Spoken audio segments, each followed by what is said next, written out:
Welcome to the Puller's Pit Podcast, hosted by BigMike and his buddy Ray Big Country Cote.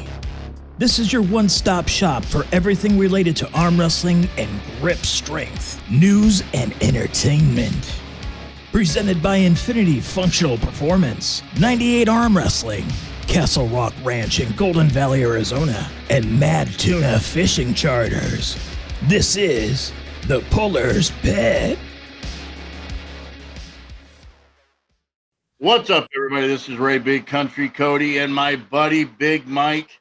We have tonight on episode 7 of the Puller's Pit, we have Dino Muslic from Arizona with us, and we're going to get into it with him right away. We're going to be discussing a lot of different topics, from training to recovery to the sport to what he has going on. So with that, what's going on, Dino? How are you today? Man, I'm doing great. I want to just thank you guys for taking the time to have me on. I really appreciate it, and I've been looking forward to this.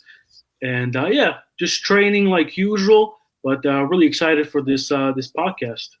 Well, thanks for coming on, bro. We really appreciate it. We really appreciate you taking some time out of your day and coming on here. Absolutely. Now, I know, Dino, I'm just going to jump right into this. I know that you've been recovering from an injury. You got hurt at my event in Golden Valley, Arizona. I believe you had was it a distal bicep tear? Yeah, so it was a distal bicep tear on the right one. And, so it was a full tear, and the doctor went in and basically did surgery. So he cut it here and in the back, and then he just put it through there. So it's been like, maybe 4 months now? 4 months, yeah. Yeah, right around there, yeah. How's it feel? So it's feeling pretty good. I mean, what I've been doing, guys, is I normally train my left, sometimes every day, sometimes every other day. What I've been doing for the right, I just been doing more of the wrist curls, pronation, and then now I'm up to 5 pounds. So I'm up to 5 pounds for the biceps, and I'm still. It's this is my first big injury for especially for the biceps, and it's still in your mind, like when you try to do a full extension, there's a little bit of this kind of this weakness pain, so you're like, I'm not sure if I'm going to push it, so I'm not really pushing anything on the right, and realistically, my left one is the one that's strong, not my right, so that's how that goes. You're still testing the waters with it. Still trying to see what you can get away with right now. I get it. Exactly. Yeah, taking my time. Well, being someone who has torn both my biceps, I tore my right bicep.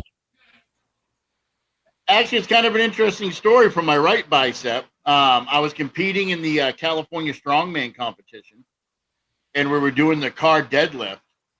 And on my 5th rep of putting the car down, my right bicep completely tore. Same thing, distal tear, all the way detachment. Yeah. Same thing, came in through here, came out right here, attached everything. They replaced the tendon with a pig tendon, and to make it stronger. Yeah. And then on my left arm, not from working out, I was a bouncer at a nightclub, and a guy got me with a jagged beer bottle and ripped my bicep right all the way up to the left. But I can tell you that it takes for me, it took me about a good 13 months before I really felt comfortable doing a full extension with my right arm. But since I've healed, and since it's, I've been training, I tell you, my biceps have come back stronger. I'm doing strict curls with 202 pounds. I can hammer curl hundreds pretty easily. So, don't worry about it, brother. Your right arm is going to turn out to be your strong arm here pretty soon. That's great, man. Honestly, I'm hoping for it. When I was talking to the surgeon, I said, hey, everybody tells me to attach it low. I said, make it stronger. He's like, so we'll do our best. Like, originally he told me he was going to put some kind of a button in the back, but he said he couldn't do it.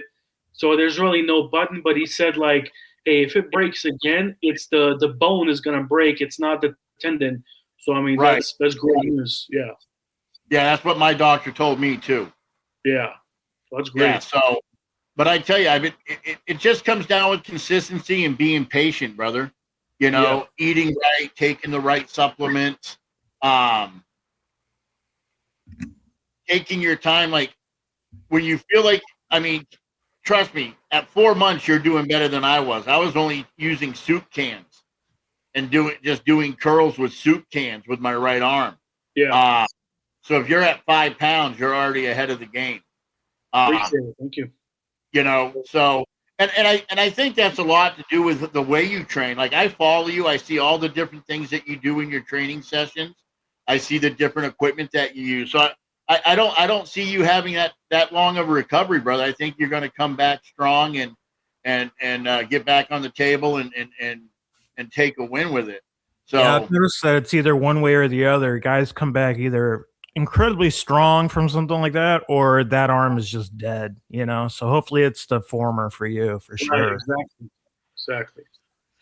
So some of the things that I wanted to touch on, brother, before we get into the Arizona mentality and everything that's going on, I want to hear about these events that you got planned. I've been seeing you posting them up. They look super exciting. I wish I could go to that one in March, but unfortunately that's the same weekend as my birthday and my wedding anniversary. So the wife would kill me if I said we're celebrating it. Of course. Yeah, man, of course. Yeah, so let's talk about it. So for me, I mean, just to kind of give a little background to you guys and to your audience. So for me, I have a YouTube Armwrestling Showcase, Instagram, and it's on Facebook too. So I have a passion for arm wrestling. I mean, you guys understand it. It's one of those things that you start. I mean, I think I started 4 or 5 years ago when my brother first got into it, and then he came home and he said, let me show you something, and then he just held me in the center. I'm like, what the hell is this? What's going on? I was doing everything, and then for like a week, I thought I broke my arm. I had this insane pain, and I'm like, it just piqued my curiosity. So the way I look at myself is I'm an arm wrestling student. I'm a pretty analytical person, so I try to study everything about something. For example, for arm wrestling, I've been studying it for a long time, and kind of studying the craft. But with this event that I have coming up, honestly, I'm super excited about it, because for what I'm doing with Arizona is we're doing like an official. We have these rankings, so we can kind of talk about the rankings a little bit later, because that's a ton of information. But for this March 28th event that I have, so I wanted to pick a place that I consider a special place where you don't necessarily have to have a venue to have matches, to have tournaments. For me, a special place is Eric Wolf's house. And the reason why that's special is because there's a lot of people don't know, if you just got into arm wrestling, that's a monument location. That's where Todd Hutchings trained. That's where John Berzink trained. I mean, Eric Wolf has been arm wrestling for 30 plus years. He's royalty in arm wrestling. So what better start to an event and having it at an incredible location? And Eric Wolf is super excited about it. And I actually have a match for him on that day too. But so what's going to happen is we're going to have these free arm wrestling super matches. So they're absolutely free. There's no cost. I'm going to bring my sponsor there that day, game day. We can talk about them later. So, and I also, I didn't tell the guys this yet. I'm waiting until they're done, but I'll kind of give a little information about it. So there's going to be a main event and a co-main event. And for both of those, I'm actually having a special trophy created for the two winners. So for the main event that I have, actually, I don't know if you guys ever heard of this guy. He's John Berzink's student, Juggernaut. So this guy is incredible, man. I think he's like 360 pounds. Like, this guy is a beast, and all he wants to do is he just wants to arm wrestle. He'll arm wrestle anybody. Like, this guy is incredible. he is John Brzezink's student. He trains with him, so he's going to have a match with a gentleman that challenged him for the left and right. So Juggernaut right now is ranked number 1. So this gentleman from, I think he's from Tucson. His name is Steve Olmsted. So he's been arm wrestling, I think, 8, probably 10 years. He used to also arm wrestle, I think, for Wall. A couple of matches there. So he's challenging Juggernaut for the left and right number 1 rank. Those guys, I'm super excited about it. It's a big event. And then for our main event, I didn't even announce this yet, but for the co-main event, it's going to be Eric Wolf versus a newer arm wrestler, and this guy is incredible too. His name is Marcelo Arroyo. And this guy has a nasty press, so it's going to be a hook versus press, and it's going to be a left match for the 220 pounds. So that's our co-main event for that day. And I mean, the other matches I have, I mean, there's plenty of time. But what I want to do, my goal, guys, is to make this special for these guys. I like to showcase people. So what that means is, I'm gonna create, these things for these guys, so the world kind of knows, who the arm wrestlers are. Because it's not just about the main event. It's anybody that competes at whatever I do. I want to make them feel important because they're warriors. It's not just about the top guys. It's about everybody. To me, I don't care if you're ranked 10, if you're ranked 20th. I really don't care. I want to make everybody important. So those are the co-main event matches. Where I also have, we have Dustin Mendez versus Keegan Goschak, left. That's for the number 3 rank at super heavyweight. Those two are also incredible. They've been both arm wrestling for about, Dustin maybe 3 years, Keegan about 2 years. So those guys are also incredible. We also have, again, super heavyweight, Tim Costello versus Nathan Brown at super heavyweight right. That's also, those guys are very, very good. And then we have Steve West versus Alex McManus on the left.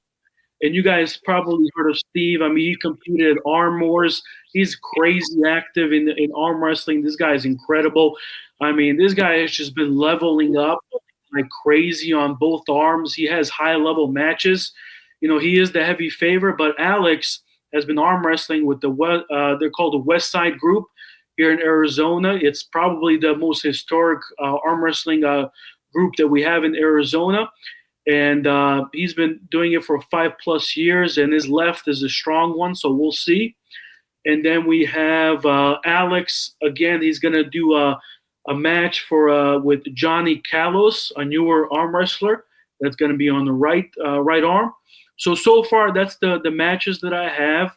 And there's going to be a ton more that we'll be adding on.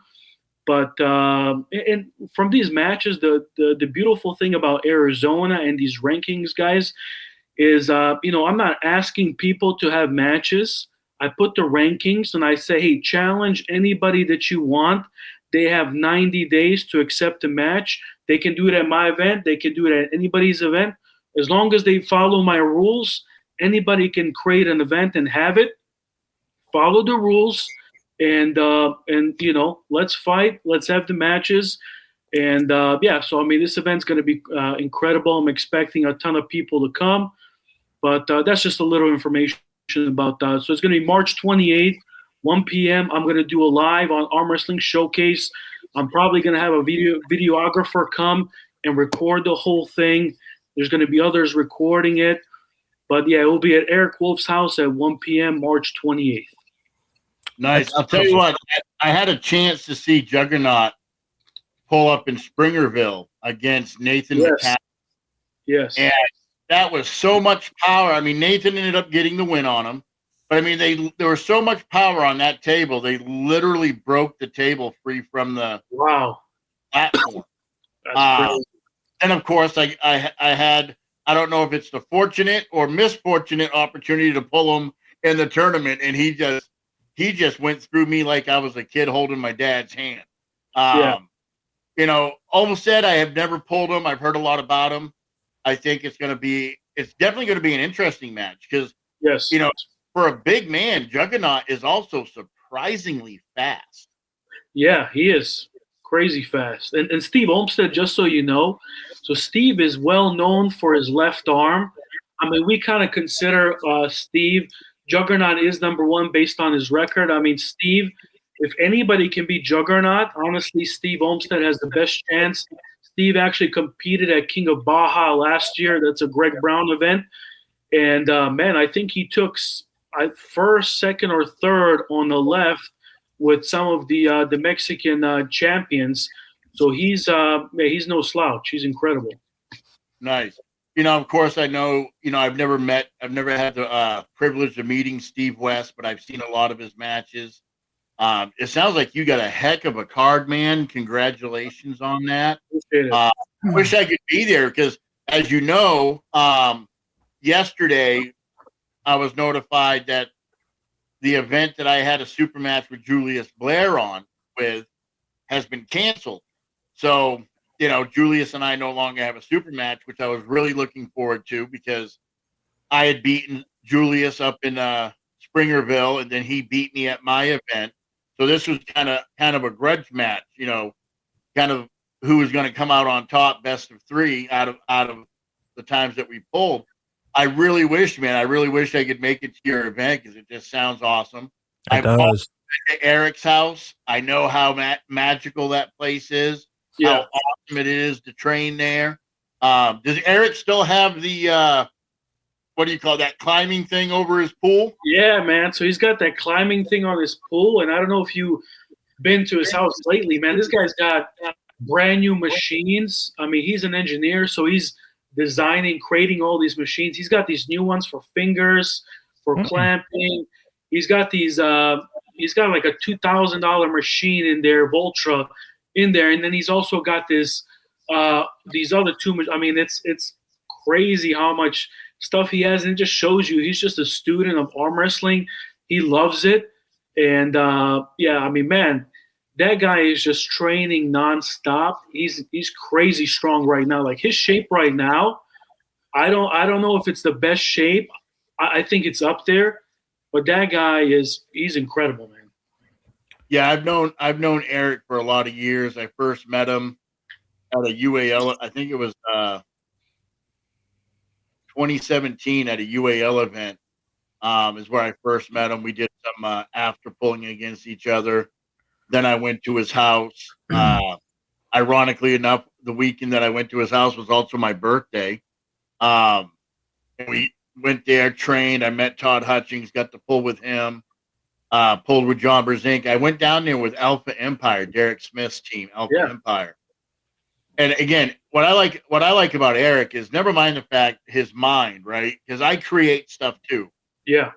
Almost every handle in my gym I came out with myself. But like you said, he's so open to share, you know, his knowledge, his no secrets, his training area. To me, anyways, he's always been a very humble person when it comes to arm wrestling, which I really, really appreciate. Talking about training, I've actually been waiting. This is the one thing I wanted to talk to you about. Yeah. Because I purchased this because of you. I used your code and everything, and I got it right here. Yeah, Gripzilla Dynamo. That's the it, Gripzilla Dynamo, and of course. Is that how you got your fucking palms so big, bro? Your palms are huge. I got the sports version of it. Nice. But what I want to talk to you, have you tried any other one other than this?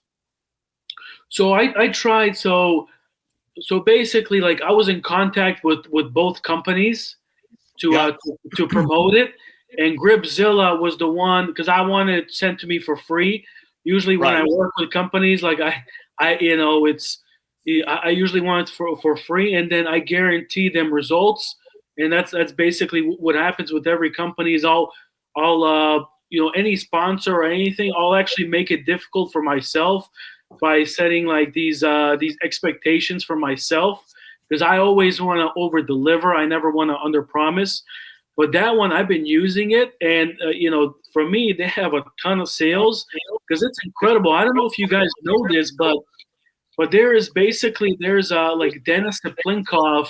He has a machine that's basically the same thing, but it's just thicker. And he has one where he's using, and that was, I think, like 5+ years ago when he was telling people, "Hey, this is what you guys should be doing. This is what I'm doing."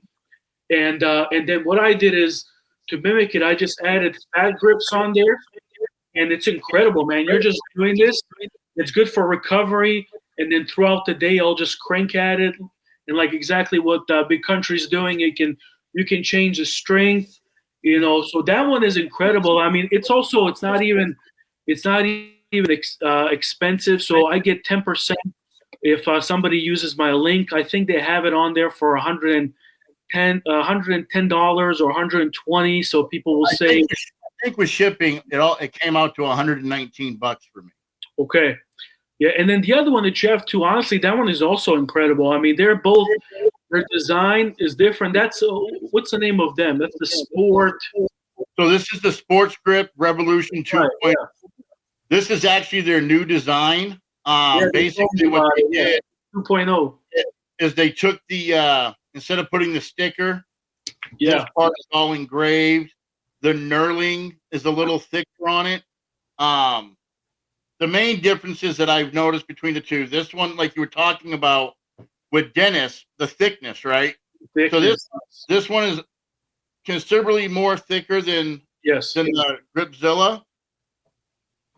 And then to change the, as you know, to change the intensity, all you have to do is turn up at the top, and but it's the same motion, right? Exactly. It's the same job. Yeah.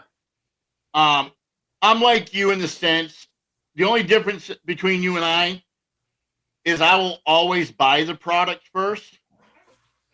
That way, if I don't like it, I'm not obligated to promote it. So the first one that I got from Sports Grips, I actually purchased, just like, I purchased this one. Yeah. I actually had to bring this out of my truck because what I like about this one is it comes with a little carrying case. So I actually keep this in my truck. And if you've ever been to LA traffic, you can be sitting there for 20 minutes and I just whip it out of the bag and, get a quick forearm workout in with it. I keep this, well, not this one, but the silver version of this, I keep at my job.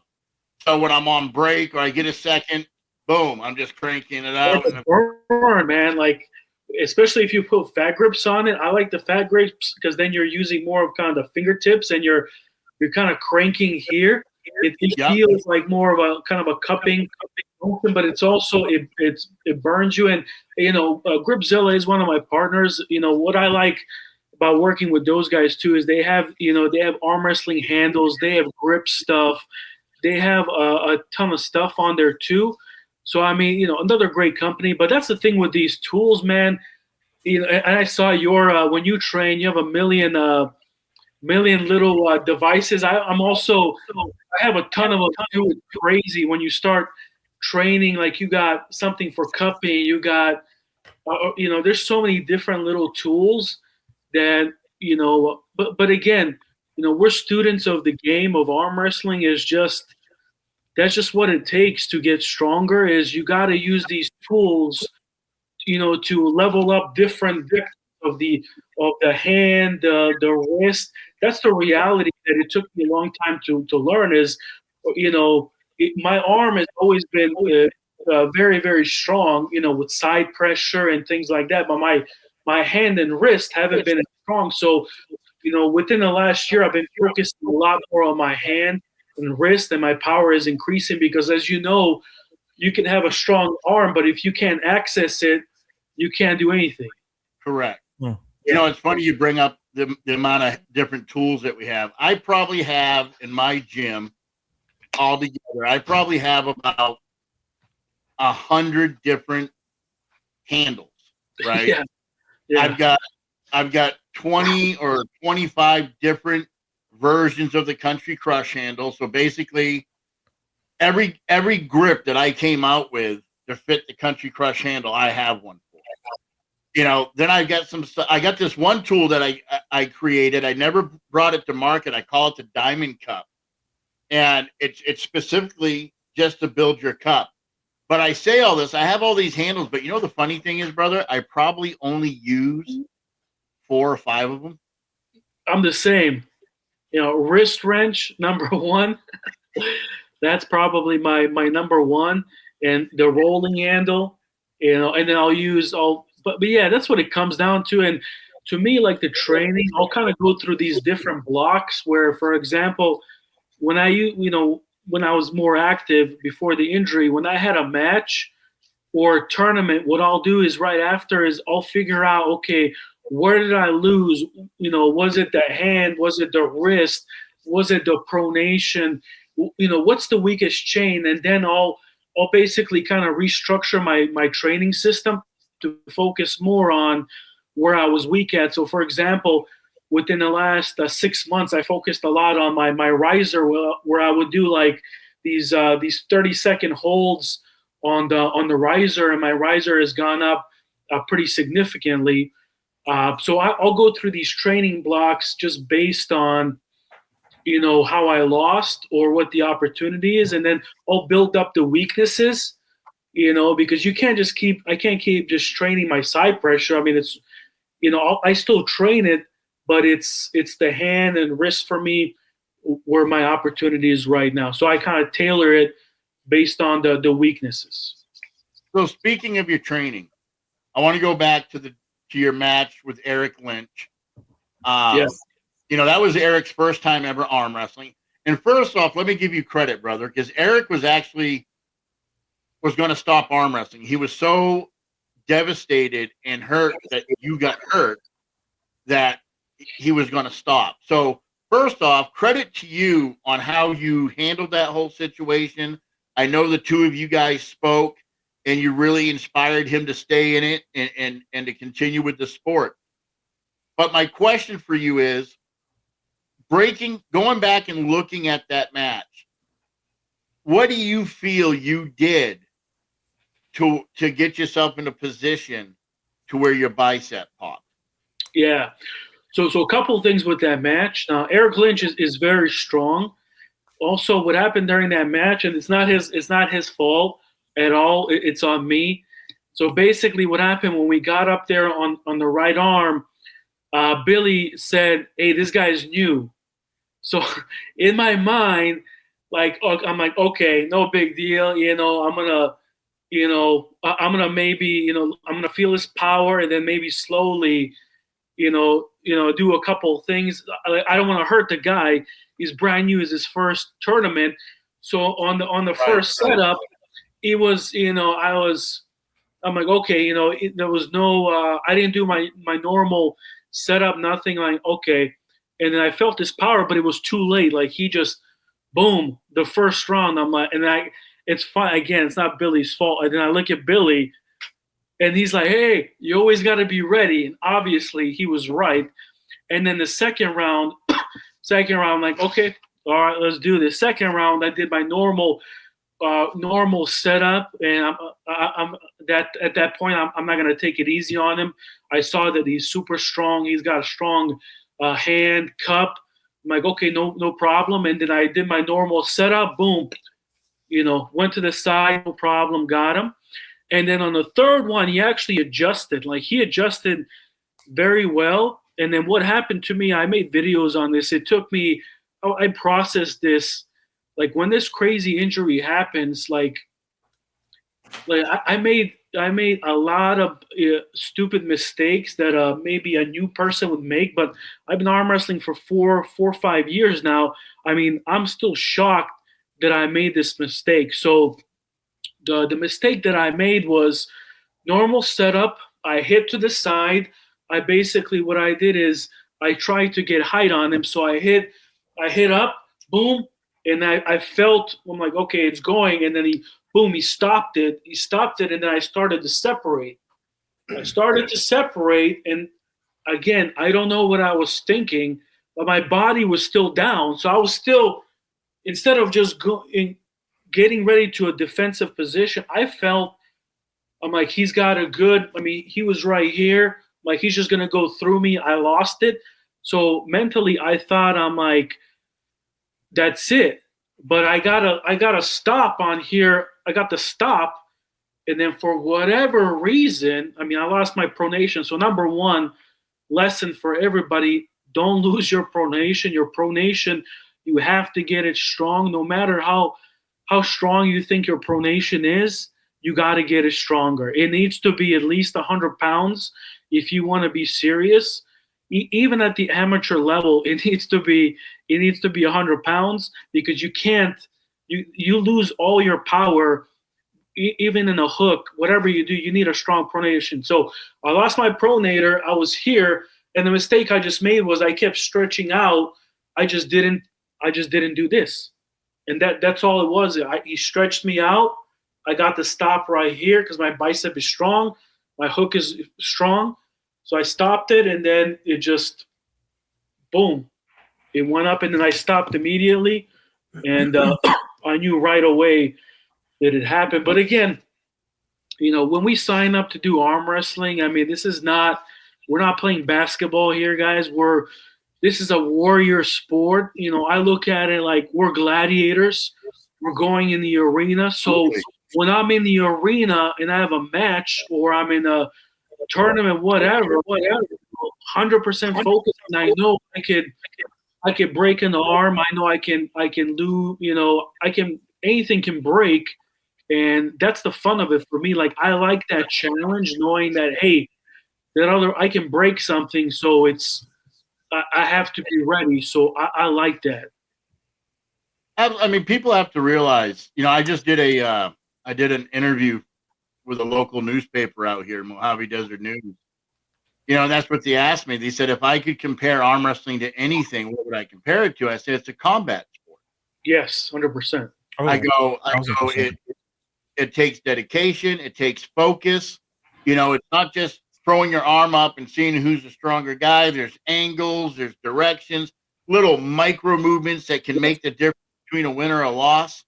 And, and you're absolutely right. I know that Eric, he just went to Cave Creek, Tim Tillmage's event up in Cave Creek, and I believe he took second. I'm really Eric, I don't think Eric competed. I don't think he competed at that event. Eric Lynch. Oh, Lynch. Okay, yeah. I thought you were talking about Wolf. Okay, yeah, Eric Lynch went up there. He took second place. I'm really looking forward to what he's going to do at Arizona State's. Again, unfortunately, I won't be able to be there because I got a youth tournament that I'm putting on the 7th. But I keep encouraging him to get a hold of you and make the trip down to you guys. That the trip would be well worth the effort and the amount that he would learn. You also, your brother, watching him, he's like a technician, brother. He's very good, yeah. I'm watching but you're a lot like him. So what do you find? The reason I say that is to lead up to this next question. Devin Lorette, and I see you do a lot of the same, do these little micro movements. Oh. Do you feel it's those little micro movements that make the difference on the table, or is it the power, the heavy curls and the heavy, like you said, you need to be at least at 100 pounds on your pronator? What do you feel is the overall decider when you get to the table? Is it the micro movements or the ego lifting that you see a lot of people do? Man, that's a great question. So let me answer it this way. So for me, like, I used to hate the Devin lifts, the pronation lifts. Like, I just didn't. I'm like, guys, the way he's training it for a King's move. Like, why are you training for a King's move? So I never did his for a long time, maybe for 3 years. I never did his stuff. It was more of the full movements, full this stuff. But the problem is, so for like 2-3 years, like, my strength gains were very, I mean, they were good, but they were very small, very, very small. So what I did is, I had to change it up. I said, let me try his pronation, his lift. Let me focus on the riser and things like that, and those micro movements. I think both are very good, because I think in like the first 3 years you need to build up your tendon strength and things like that, and then after 3 years those small micro movements, because the reality is you're not gonna really bring anybody back here. It's more about being strong maybe here. This, if you're more defensive, and then offensive, here. And then if it's a hook, then you also need that high, that pronation. So it's more of I believe, the way I kind of train now, it's more of the smaller micro movements, and the way I train now, it's more of, I don't know if you guys heard of this guy. So I'm very analytical in the way I train. So if you heard of this guy, he's a doctor of tendon. His name is Keith Barr. So Keith Barr, what he for the different sports and things like that, the way he preaches is how you make the tendon strong is by doing holds for 30 seconds or for 10 seconds if you're an athlete that's primed, that you're kind of that you're training all the time. So for us, we're primed. We can do 10 seconds, but 30 seconds is good. So he preaches more of the holds. So for me, for example, like the riser, I do 30-second holds here. I'll do 10-second holds. Before, I used to do this garbage, and I don't believe in this. Is stuff right here. It doesn't do anything. It's more of locked and holding it. So for me, I'm a big believer in micro movements, but also like the ego lifting. Now it sounds like it's ego lifting, but for example, my brother, he does the bicep, kind of the same thing you do. So I think he can do, if I'm not mistaken, 240 or 250 on the biceps. So obviously Levon does it, and biceps do have a huge factor in it. Like they have to be strong, because you're not always going to be offensive. So it's a combination of both. Like for me, I usually train I'll have like a week or two where I train 80-90% of my strength. That's usually what I'll train, is heavy 80-90%. For example, I did side pressure, I think a couple days ago, and then I took like an hour to do side pressure to build up to the movement. And then obviously my elbows were in pain. They were destroyed. I couldn't do anything else. That's a great workout for me. I took it to the max. I did holds. I did bicep holds. So there's different, different ways. I mean, I don't have the answers, but to me, you got to look at the analytics and what's been proven. And that Keith Barr, the 30-second static holds, 10-second static holds. Also, a lot of for example, like they call themselves, and they are, arm wrestling kind of the experts, the coaches, something that Reza, something that he preaches is a lot of static holds too, 10 seconds, 30 seconds. So this is something that it's been kind of a secret for a long time, and we're just learning about it now. For the guys, you're obviously very knowledgeable about what to do with training. For the guys that don't have a table or a home gym or anything like that, and they got to go to a commercial gym, what sort of stuff would you recommend that they work on while they're there to get better in arm wrestling? Great question. So what I like to do, just to mix it up, I don't only train on the table. Like I usually don't even train on the table. I usually train. I'll have the loading pin. But when I go to the gym, I'll train a lot of. I do a lot of like elbow things to strengthen my elbow. So I do a lot of like the old school side pressure, where, for example, if I'm sitting down, I'll grab like a 40-50, boom, and I'll hold it in this position for as long as I can, and I'll do this stuff right here. Like this elbow that needs to be rock solid. It just needs to be. So I do a lot of that, and then I'll bring my own handles. I'll bring a bag with all my handles, and then I'll do cupping. So I'll do cupping here with the rolling handle, and then I'll do. There's also the cone handle, so I'll do cupping from the rolling for that handle too. I'll try. Depends on the week. If I'm doing heavy, I'll go up to 1 rep max. So I'll do that at the gym. It doesn't even matter to me. I get people that come up to me all the time. Are you an arm wrestler? So that happens all the time. And then I do a lot of the hand stuff. So I'll have the wrist max with wrist ball. I'll bring that. So I'll do that, and then I'll do heavy bicep holds. So that's also crazy important. I'll go here, and then I'll just hold 100 pounds, whatever, 90 pounds. I'll hold it. I'll do reps, and I'll try to get up to 4 or 5 reps. And then also on the rowing machine, what I'll do is I'll get the what is it called? The not multi-spinner, yes, multi-spinner, but the wrist wrench, the most important tool that you can have. And then I'll pull the weight, and then I'll hold here because I'm more of a hook guy. I'll hold here, and then I might do some internal rotation. So there's different angles. So internal rotation, and I'll even do side pressure there too, and then I'll hold side pressure. So there's a ton of stuff. I also train. When you get the free weight stuff, are you also holding everything for 10 to 30 seconds? It all depends. Yeah. So for like so for the wrist, I'll do more of either I'll have some days where I'll do a full.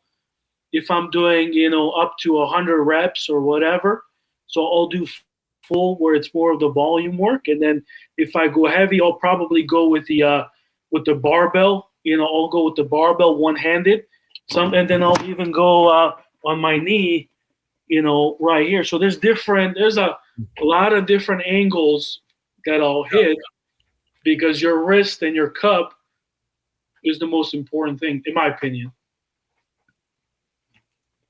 Oh, hold on, Ray. There you go. One of my favorite movements that I do, I actually got this from Leroy Walker, is I take a load pin, I put about 150 pounds on it, and it's not to lift the weight, but I hook a 120-pound resistance band, and I'll sit on the preacher bench at about a 90 degree. I'll grip the band so it's right over this part of my hand. And of course, I'm trying to lift the weight, right? But I'll pull the weight up until I can't curl my arms anymore, keeping my hands just like this. And I'll hold for a 20-second hold. I'll release it after 20 seconds, and I'll repeat that movement for 5 or 6 reps. Love that particular movement. I've never been a big fan of the multi-spinner. However, I do have the original wrist wrench that was created by Mike Cochran years ago. So I agree with you. The wrist wrench is one of the most important tools that you can have in your arsenal. What's that? Is Mike Cochran still making those? No, brother. He oh my goodness, he stopped making those probably 8 years ago. That's about when I left everything. So yeah, that makes sense. One thing about arm wrestling, right? And Mike, you've been around long enough to know. Dino, I'm sure you've seen it. Is nobody has an original idea. Even the country crush handle, right? Mm-hmm. I bought a gully grip that was created by Jason Gully, and I got sick and tired of just doing one-handed movements, right? So I bought another gully grip, and I'd hook them both up so I could do seated rows with them. And then boom, Country Crush was born. Nice. Why use 2 separate handles when you can make it to be that way? Yeah. So the gully grip inspired the Country Crush. Then I came out with the Raptor handle, which is a single handle. And then I put 3 different connection points on it so it could hit. your hand differently. Then of course I sold Country Crush, but my point is nobody has an original idea.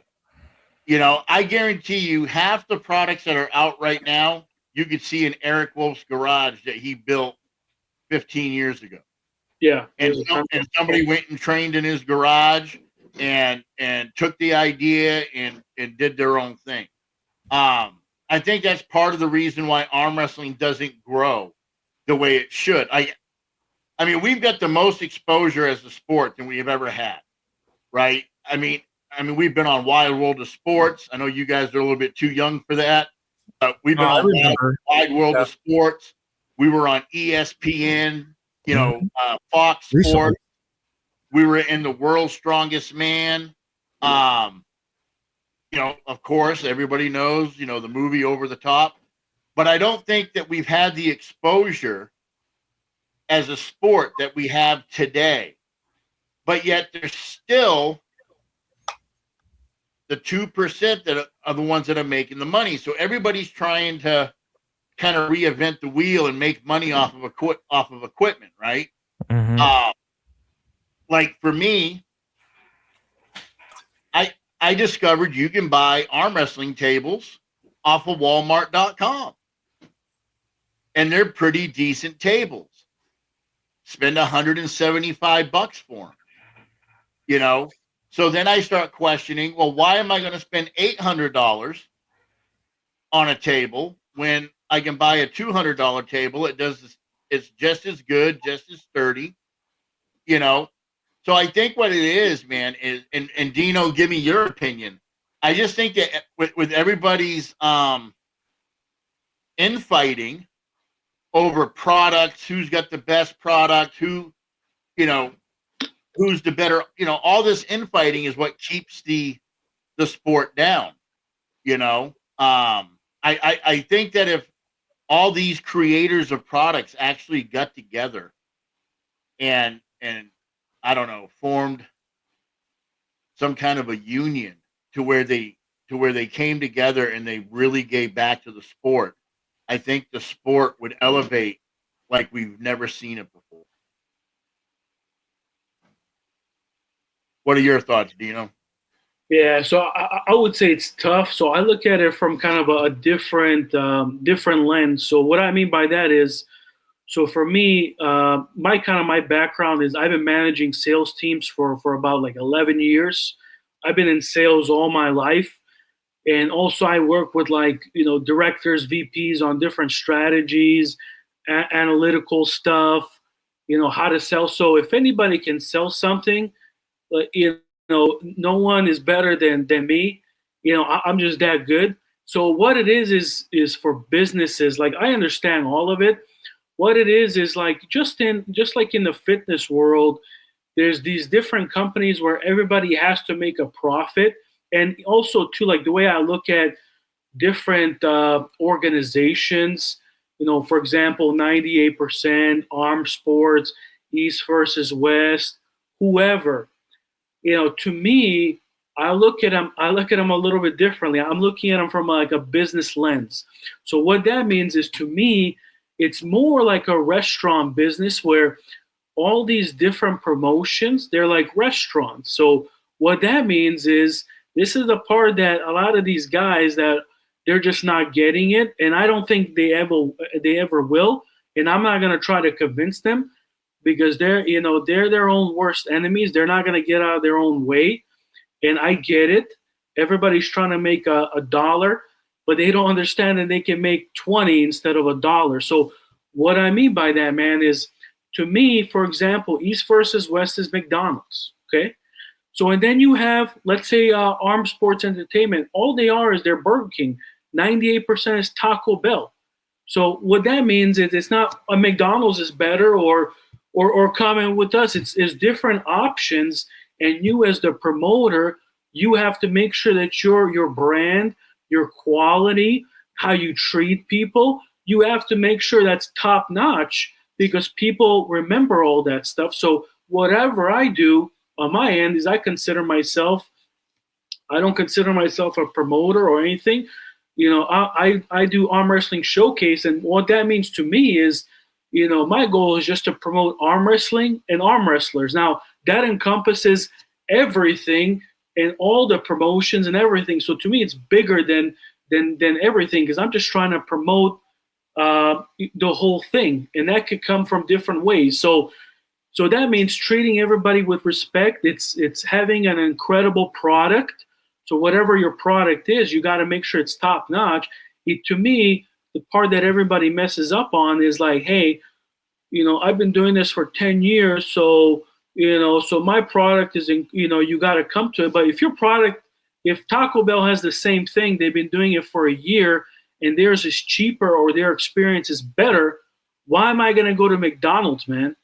So that's all it is to me, is like every person that's running an organization, you just got to make sure that you have an incredible product, that you treat people like they're stars, that they're incredibly important. And I'll give you an example, like at your tournament, Big Country, like you made everybody feel like a star. You got money in there, you got incredible medals, like you brought vendors, you had Utah videotaping, and like what you do well is the second part, where you make people feel like a star.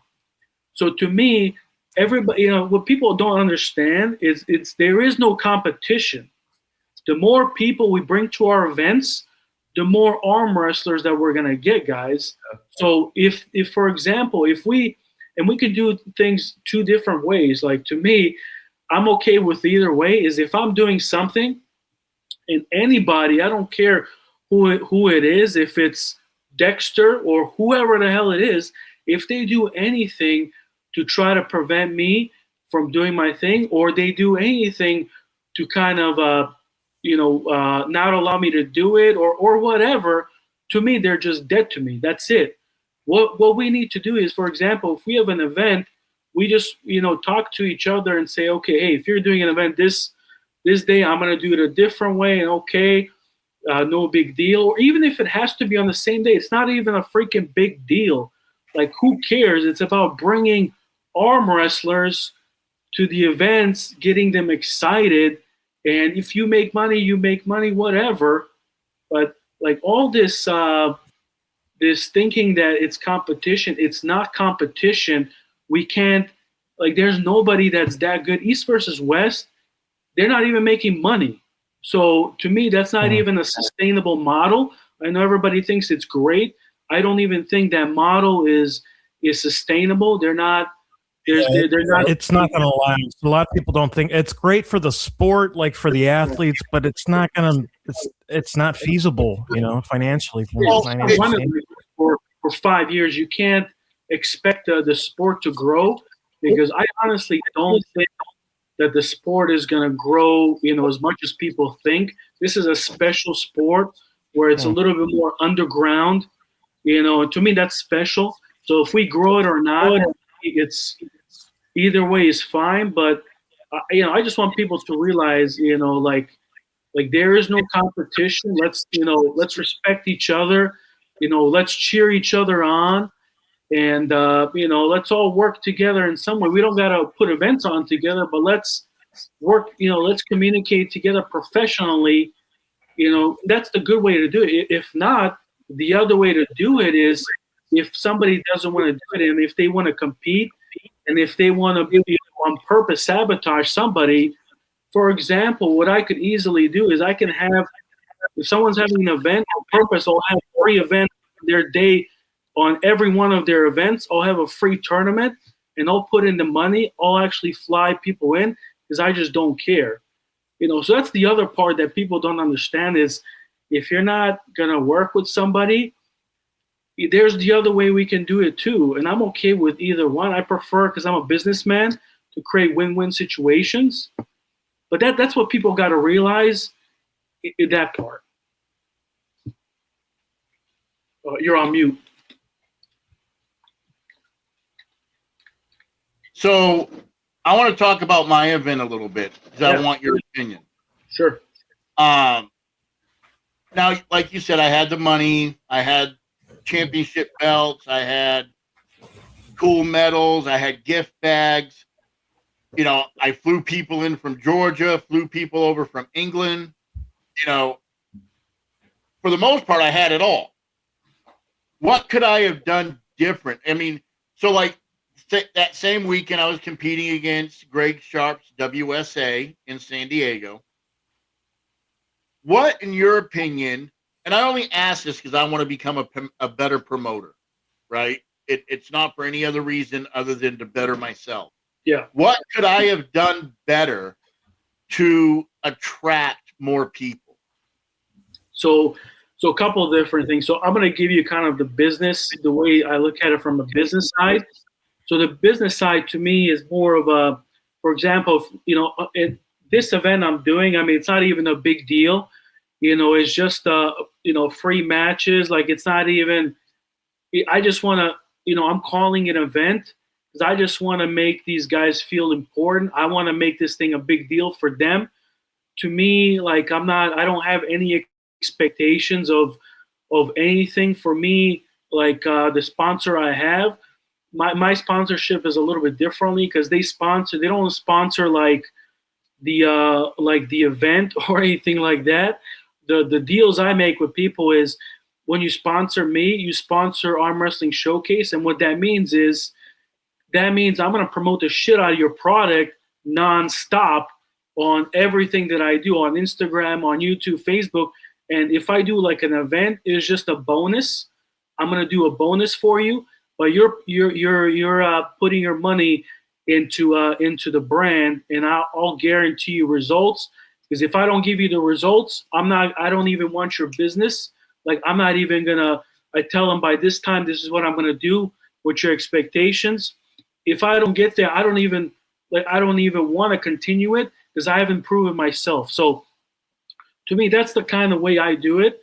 So for me, if you were to do it differently, man, the most important, like, and this is the difficult part, like for Arizona, like the location really has to be like in Phoenix, Tempe, like it's gotta be, you know, within driving distance for these guys. You know, so I would say, especially for like a new promoter, you got to do that. And then the second thing is, like, you don't, or anybody, like, you don't have yet anybody that kind of that brand where people will say, like, for example, for my thing, they're just gonna go to it just because they like what I do, and I don't even have to.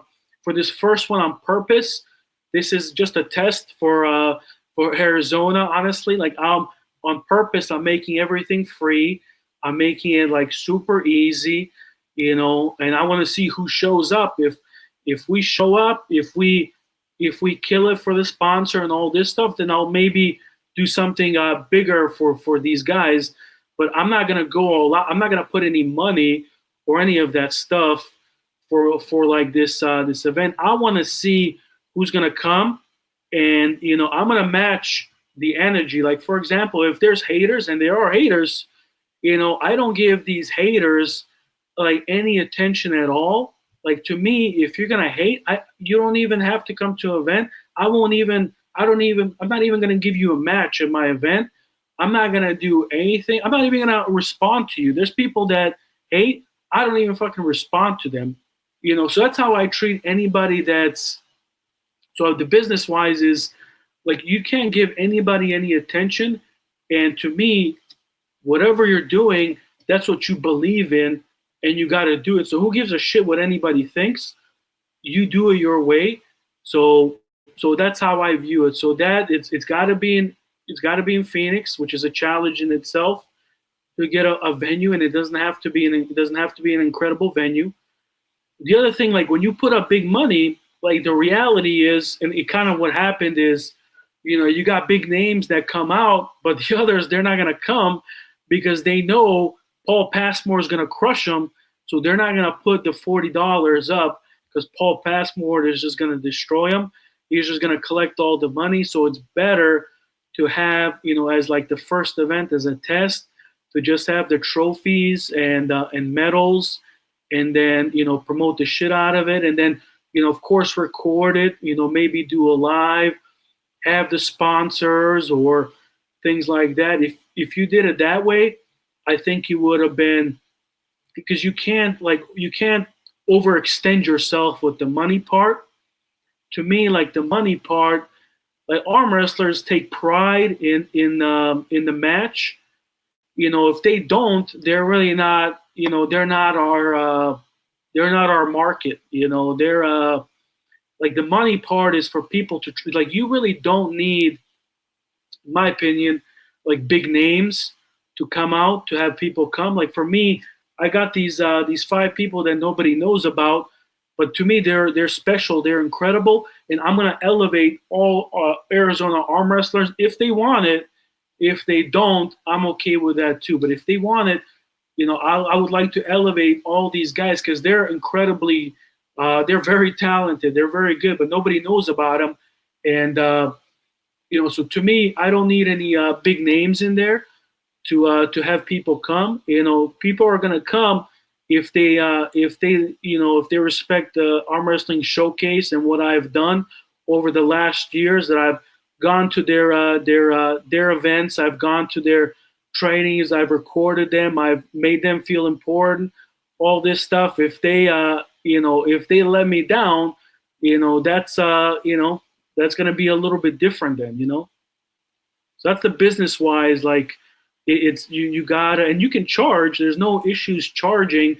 If somebody, for example, charges 40, I'll charge 20 or 30, or I might even just charge 20, or I just don't. But for now, I'm just doing stuff for free because the sponsorship and I just don't need it. Where it can just be free, so people see kind of what the event is about. But that's what I would do differently is. So maybe venue in Phoenix, just metals, no money investment. So you can test the brand, you can test that, minor money for trophies and things like that. Third is have those sponsors that they can pay everything. And then if they prove that they can have if the tournament makes sense, then your second event, maybe you can, insert a little bit of money and bring maybe others in it. But Arizona has a ton of talent and a ton of arm wrestlers. They're hungry. They just wanna compete. Like, I'm running these rankings. Like I'm getting messages every day about these rankings because people care about them. Like these guys, they just want to compete. That's incredible. So speaking about rankings, do you have to live in Arizona to be on the rankings? Like I've beaten a couple of your guys, but I live in California. So yeah. If I came to an Arizona event and it met all your standards and rules, and let's just say I beat Julius and Julius is number 2 at the time, do I get his ranking or do I have to live in Arizona? So for this kind of like division, so the vision for this, let me kind of start from the beginning just so you can kind of understand the why. So these rankings for Arizona, people have tried it 4 or 5 different times. There's been Dustin Allen, there's been Greg Brown, there's been a ton of people that try it, and it just doesn't work. So for me, I'm approaching it a little bit differently, where I connected with Billy Ortegas from Texas because that guy is incredible, man. Like the way he runs Texas and his rankings, it's incredible because if there's going to be rankings, it has to be similar to what another big state is doing, and that they're proven successful. So that means either California or Texas or some other place. But I really like what Billy's doing. So what I did is I reached out to him. I asked him a million questions, and surprisingly, he answered all of them.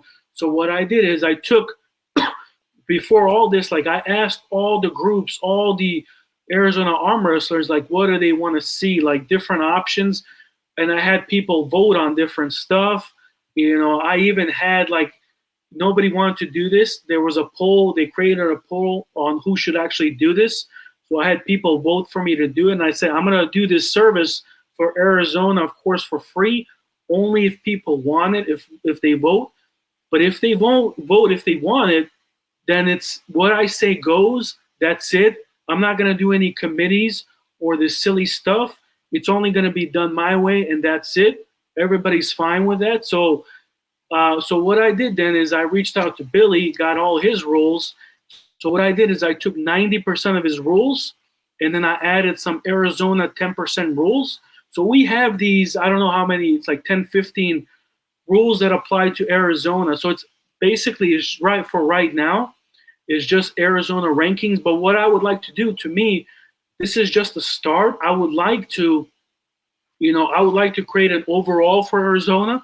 I would like to also create, overall, rankings for, if different poolers come in, if they test themselves, like you said, against Julius. To me, right now I got Julius number 1 at 242 pounds. I mean, he's incredible.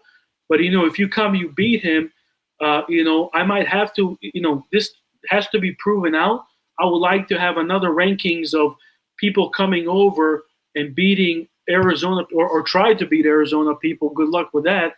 If they beat them, then I'll create another rankings, because again, these guys, they're incredible. A lot of people don't know. So far. Julius has been, Julius is very good, but I know you guys had a war. But yeah, I would like to do more, things like that. So we'll see what makes sense. And, if it inspires people, that's the most important thing, man, is if it inspires people to compete, to come to different events. And that's what I'm saying, like this stuff with organizations or like, we get people excited about it. If they go to one event, great. If they come to what I do, great. If they come to California and compete, in which they will, they'll come to your events because they want to test themselves. Naturally, we're creating, that's how you grow it, is by stuff like this. It's not really the TV. It's not really the other way. It's just it's the local level is how you inspire and you get more arm wrestlers. But that's just my vision. No, absolutely. No, I appreciate that because, like I said, a lot of people don't know this, but last November wasn't my first tournament. I've actually been putting on events since 1987, if you can believe that. Wow, yeah, it's impressive. I've been in the game a lot, but I've noticed the game has changed a lot from when I left the sport. I left the sport in 2020, and I came back just as an athlete in 2023. I got the opportunity to work with 98. I hope that I can work with you. Yeah, we'd love to. I really love everything you've got to say. You definitely have a vision. You definitely have a plan. I have a vision and I have a plan. I'm working a lot with kids. I'm actually going to be starting up an intramural league within a school district out here in California where we're going to have 4 months that, I'll be training the kids from various high schools and junior highs, and we'll have a tournament at the end of the 4 months and, to see who's the strongest school and so on and so forth. So I really like what you're doing, man. I appreciate everything that you do. I love your content. I love your training videos. Like you said, we're students. I take what works for me. I use a lot of the stuff that you do. Like one thing that, like you said, you don't like this type of stuff. I like the wrist flexion because, my right wrist is full of medical concrete. I've broken my left wrist, so it just helps me loosen my wrists up. But the best advice I was ever given, and I'll end with this, was by Herman Stevens. Great arm wrestler out of Bakersfield, California. I believe he lives in Louisiana now. Says you're going to meet a lot of people, and they're going to tell you a lot of different things, and your brain has to become a library. Yeah. And you take everything and you put it in its shelf where it belongs, and then when you need it, you'll be able to pull it out. And that's what I like about your content, brother, is, you simplify it, right? To watch you train is real easy to understand. That's what I like about Leroy Walker. Same thing. To watch him train, he simplifies everything so you can replicate it, and so I just appreciate, I'm just going to end with, I just appreciate everything that you're doing, Dino.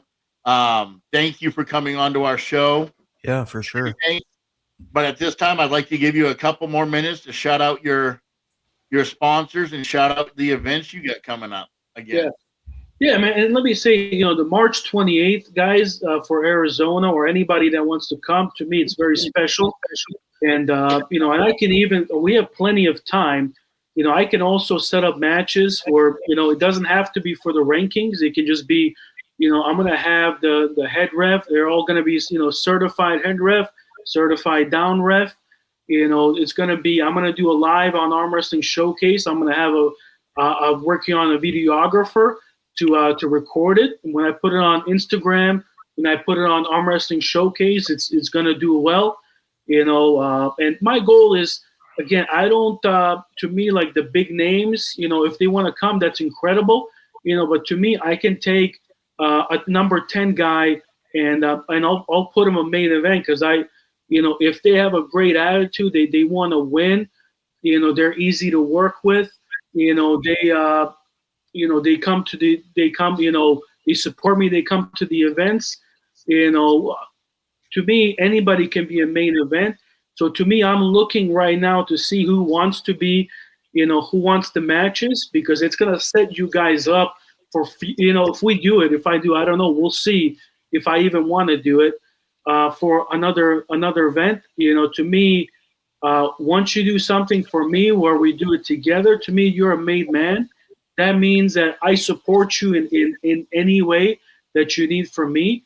It's about creating win-win situations. So, for example, if a head ref, comes to my event, that works for me. If they do another event, I'll flyers for them. I'll share their stuff, all this stuff. So I'll support. We support each other. That's what it's all about. And also, so for that event, we're also going to have another gentleman that owns a grip. His company is called Grip Titans.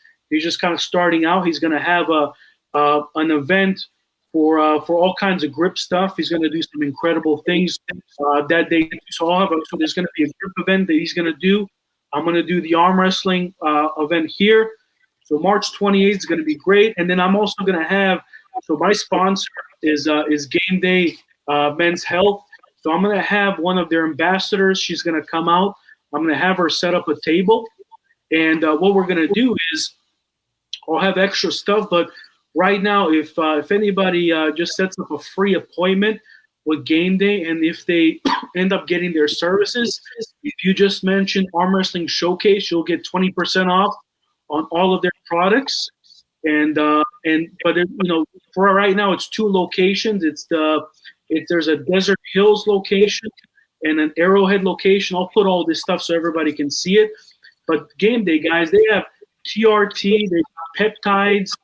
They have weight loss, vitamins. They have this called muscle skeleton therapy where it reduces inflammation, joints, soft tissues. They have sexual wellness. They have everything. But what they're going to do is if you set up that event, or we can do it now, if you set up a free consultation, they'll give you a free blood test to test your testosterone, absolutely free. Most other clinics, they charge for that. And but if you decide you want to go with them, it's 20% off. But again, free consultation for a blood test, whatever you do with them, absolutely free. And that's my goal. Is I would like them to come out, and I'm going to have a goal of how many appointments we're going to make, and that's going to determine the success of this event and the sponsor and things like that. So I'm not asking anybody to buy anything or anything. I'm just asking people to give Game Day a try with a free consultation. And if you do anything with them, you'll get 20% off. And I'm working with the owner to also add in another $50 certificate so they can do 20% and another $50 for anything, dude. And they can send you TRT to your door. They can send you peptides. They can do all that stuff. So I'm probably going to do it where if you sign up for that free consultation, you'll get the 20% off, and then you'll get the additional $50 that you can use for whatever you want. So should be incredible. Man, if you can convince my wife to spend our anniversary in Arizona, I'll be out there. I can convince anybody to do anything, man. I'll tell you what. I'll message you her phone number, and if you can get her to say, "Hey, we're going to Dino's event for our anniversary," then I'll be there because it sounds great, bro.